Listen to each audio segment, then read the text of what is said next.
Cancer, welcome to your reading for the week of August 29th. This week I'm still collaborating with Marie Moore, probably will be for a while, but if you haven't checked her out yet, please check her out in the link in the description below. It's working out well for the both of us, so we're going to keep doing it and maybe possibly get more people on board if we can, get other people to join in here and help everybody on YouTube grow. So that's that, but let's take a look and see what's going on for you this week. And let's see here.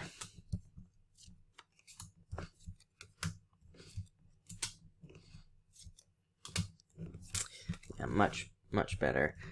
Definitely, I would say number one. Well, hold on. I'm gonna pull these two cards together. We're gonna take a look at this and see what's going on here. So, number one, before we go any further, watch your health this week. This exact combination came up for Taurus, I believe. So there might be something in the astrology, something around health. I got the distinct impression on Taurus that, for those of you who work out, or if you're like just lifting heavy things at work, or you're doing anything with that involves your back in general, or even your legs, just be careful of that. Make sure everything's in the right place while you're moving. Make sure you're lifting things properly. Make sure you don't get hurt.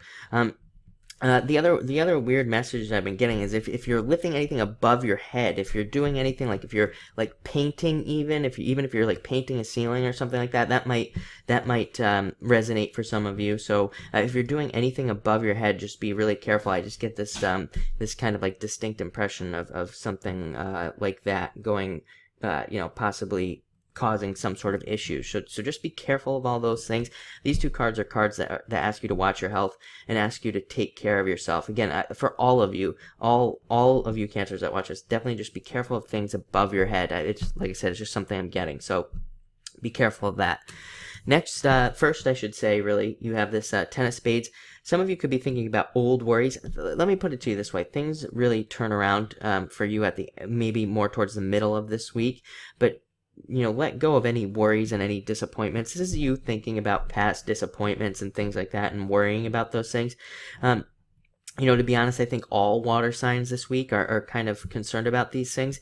It will clear up. So just know that any worries and things like that you have will clear up this week. Next, you have the Joker. This is a great card for being really busy. I would say by the end of the week, you are looking very busy, like you're going to be doing a lot.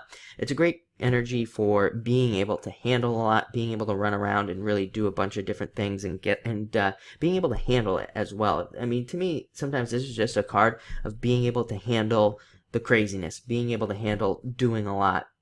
So it's a great card for that. And again, it suggests you'll be pretty busy, but he's got a smile on his face, so he's having a good time as well, doing all this crazy stuff. Next, you have the Eight of Spades. Again, it is kind of very similar. Another card of watching your health and taking care of yourself, and it's a card of not overdoing it as well. So there's this very strong message of needing to make sure that you don't overdo things this week, that you don't get too crazy this week, you don't move around too much, don't work out too hard, and even if you're just at work, don't overwork yourself, don't to the point of exhaustion and things like that.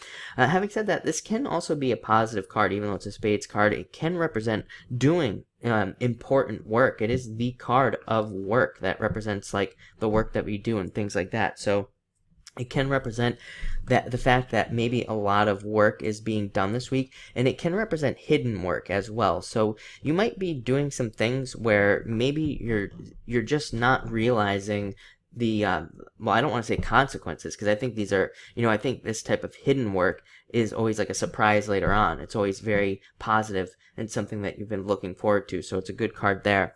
Next, you have the Seven of Hearts. So maybe some doubts around love this week and not really being sure what's going on love-wise, but again, stay positive because things clear up right away. You have the Ten of Clubs. Very positive card, incredibly positive. It's considered very good luck to get this card. It's a good omen for positive new beginnings. It's also a great card for learning anything new, reading books, watching YouTube videos, anything like that. So get out there and learn. And it's also a good card for new beginnings. It suggests there will be new beginnings. And it's even a card of travel and traveling to new places. So that's nice. And finally, you end with the Ace of Diamonds. Again, new beginnings. Ace of Diamonds is a card I always picture like a path behind it. You know, there's that other deck that I use where there's kind of like an archway behind the big diamond, and it represents stepping off onto a new path. It's all about new things coming to you. And it's all about these starting new things, starting new projects, and it's all about innovation and being an innovator. So a lot of you could be starting new projects, new relationships even, and just stepping off onto a new path this week. So I really like to see that for you as well. But anyway, yeah, looks like a good week, even though, I mean, you do have these challenging cards at the beginning, but I'm not getting that it's going to be a negative week or anything like that. So I wouldn't worry too much about that. But thank you for watching and enjoy your week.